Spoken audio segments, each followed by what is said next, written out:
गंगा में पाप धोने की कथा। पाप जाते कहाँ हैं? एक बार की बात है, एक महान साधु महात्मा के मन में एक प्रश्न बार बार उठने लगा। लोग गंगा में स्नान करके कहते हैं कि उनके पाप धुल गए, लेकिन वे पाप आखिर जाते कहाँ हैं? यह प्रश्न उनके हृदय में कांटे की तरह चुभने लगा। सत्य जानने की तीव्र इच्छा ने उन्हें चैन से बैठने नहीं दिया।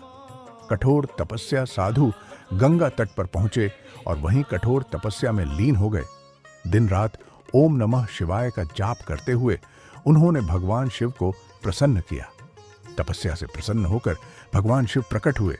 साधु ने विनम्रता से पूछा, हे महादेव, जब लोग गंगा में स्नान कर पाप धोते हैं तो वे पाप जाते कहाँ हैं?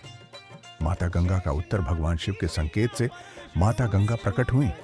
मां गंगा बोली, हे शिवर, मैं भक्तों के पाप स्वयं नहीं रखती, मैं सारे पाप समुद्र सागर को सौंप देती हूँ।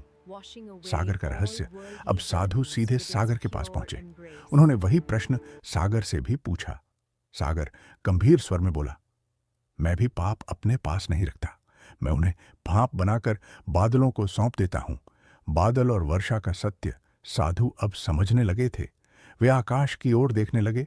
बादल पाप को लेकर चलते हैं और वर्षा बनकर धरती पर गिरा देते हैं, लेकिन यह वर्षा तभी फलदायी होती है जब मनुष्य सत्य का मार्ग अपनाए, जब वह पाप से दूर रहे, जब उसका हृदय शुद्ध हो। कथा का संदेश तभी साधु को सत्य का बोध हुआ। गंगा पाप नहीं हरती, गंगा हमें पाप छोड़ने की प्रेरणा देती है। यदि मन नहीं बदला तो पाप घूम फिर कर फिर हमारे पास ही लौट आते हैं। अंतिम सीख, केवल गंगा में स्नान से नहीं, आचरण की पवित्रता से पाप नष्ट होते हैं। गंगा बाहरी मैल धोती है, पर भीतर का मैल हमें स्वयं धोना होता है। जय मां गंगा, जय भोलेनाथ।